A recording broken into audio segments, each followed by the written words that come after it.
আসসালামু আলাইকুম, কেমন আছেন? আসলে সবাই ভালো আছেন। আপনাদের সবাইকে বিথি.com-এ স্বাগতম। আজকে আমরা নাউন সম্পর্কে শিখবো। কি সম্পর্কে শিখবো? নাউন সম্পর্কে। দেখেন, নাউন জিনিসটা কি? নাউন হচ্ছে নাউন শব্দ অর্থ হচ্ছে কি? বিশেষ্য। কি বিশেষ্য? এই বিশেষ্যকে আবার সহজভাবে কি বলা যায়? নাম বলা যায়। কি বলা যায়? নাম। তাহলে এই নাউনকে চেনার জন্য আপনাদেরকে 1, 2, 3 তিনটা টপিক সম্পর্কে কি রাখতে হবে? আইডিয়া রাখতে হবে। আপনি যদি এই তিনটা সম্পর্কে কি আইডিয়া রাখতে পারেন, অতি সহজেই কোনটা নাউন, কোনটা এই নাউনটা কোন জায়গায় আছে অতি সহজেই কি হতে পারে আপনি ধরতে পারবেন। ঠিক আছে? তাহলে আমাদের প্রথম অপশনে কি আছে? কি দেখেন, প্রথম অপশনে কি আছে? চেনার উপায়। কি চেনার উপায়? চেনার উপায় হচ্ছে কি? নাম। সেন্টেন্সে যদি কোনো কি থাকে? নাম থাকে। কি থাকে? নাম। এই নামটা হচ্ছে আমাদের কি থাকবে? নাউন। জিনিসটা মাথায় ঢুকেছে?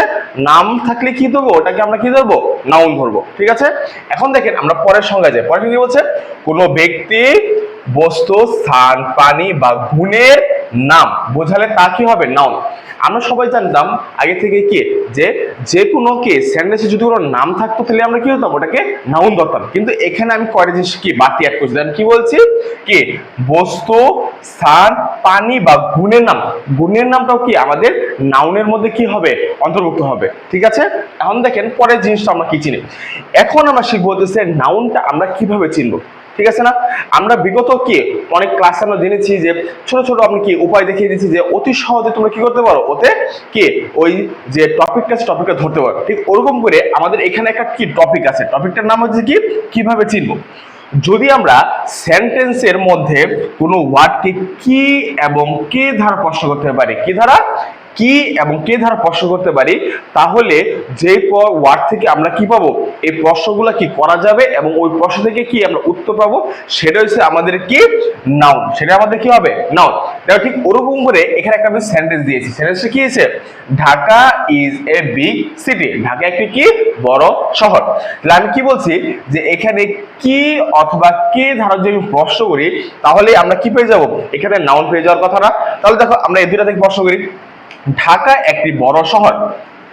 কি এখানে কি প্রশ্ন আছে? কি ঢাকা আমরা কি ধরি, পরে ইজ আছে, এ আছে, বিগ আছে, সিটি আছে।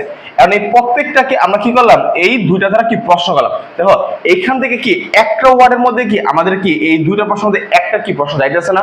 কি বলতেছি যে কি কে বড় শহর বা কি বড় শহর এমন আসতেছে না? তাহলে এই একটার মধ্যে আমাদের কি প্রশ্ন আসতেছে না? তাহলে এই প্রশ্নটা হয়েছে আমাদের কি, এই ওয়ার্ডটা হয়েছে আমাদের কি নাউন। এই ওয়ার্ডটা আমাদের কি হয়েছে? নাউন। দেখো তাহলে নাউনের কিছু আমরা কি উদাহরণ সম্পর্কে, যেমন কি আছে? রহিম আছে, করিম আছে, পেন আছে, ওয়াটার আছে, অনেস্টি আছে। কিছু আগে আপনাকে বলছিলাম যে একটি কি গুণের নামও কি হবে? নাউনের অন্তর্ভুক্ত হবে। তাহলে অনেস্টি সৎ, সৎ কি একটা কি গুণের নাম না? তাহলে এই গুণের নামটা হবে কি আমাদের নাউনের অন্তর্ভুক্ত। ঠিক আছে? আশা করি তোমরা কি অতি সহজেই আমাদের এই যে নাউনের যে জিনিসটা আছে এই জিনিসটা বুঝতে পারছো। নাউন বোঝার জন্য আমাদের কয়টা টপিক মাথায় রাখতে হবে? তিনটা। নাউন অর্থ কি, তার সংজ্ঞা কি এবং সে কিভাবে, তাকে কিভাবে চিনবো। তাহলে কি আমরা আবার রিভিশন দিই। কি বলছি? চেনার উপায় কি? নাম। তার সংজ্ঞা কি? কোনো ব্যক্তি, বস্তু, স্থান, প্রাণী বা গুণের নাম বোঝালে তা কি হবে? নাউন হবে। এবং চিনবো কিভাবে? যে যে ওয়ার্ডটাকে সেন্টেন্সের যে ওয়ার্ডটাকে আমরা কি এবং কে দ্বারা প্রশ্ন করবো সেটাই হবে আমাদেরকে কে বা কি বা কে দ্বারা প্রশ্ন করলে যে উত্তরটা পাবো সেটা হচ্ছে আমাদের কি নাউন। যেমন এখানে আমরা কি এই ঢাকাকে কি করছিলাম? এই দুটো প্রশ্ন দ্বারা হিট করছিলাম। হিট করার পর এখান থেকে আমি কি লাগাইতে পারছি না? তাহলে এই লাগানোর কারণে কি হয়ে যাবে? এই ওয়ার্ডটা আমাদের কি হয়ে যাবে? নাউন। আশা করি সবাই বুঝতে পারছো। এরকম করে আমরা অল্প সময়ের মধ্যে আরো কি, যেমন নাউন আছে, প্রোনাউন আছে, অ্যাডজেক্টিভ আছে, ভার্ব আছে, অ্যাডভার্ব আছে, প্রিপোজিশন, কনজাংশন, ইন্টারজেকশন, এরকম করে পার্সেন্টেজ কয়টা নিয়ম আছে? 8টা। তার মধ্যে আমরা কয়টা শিখলাম? একটা।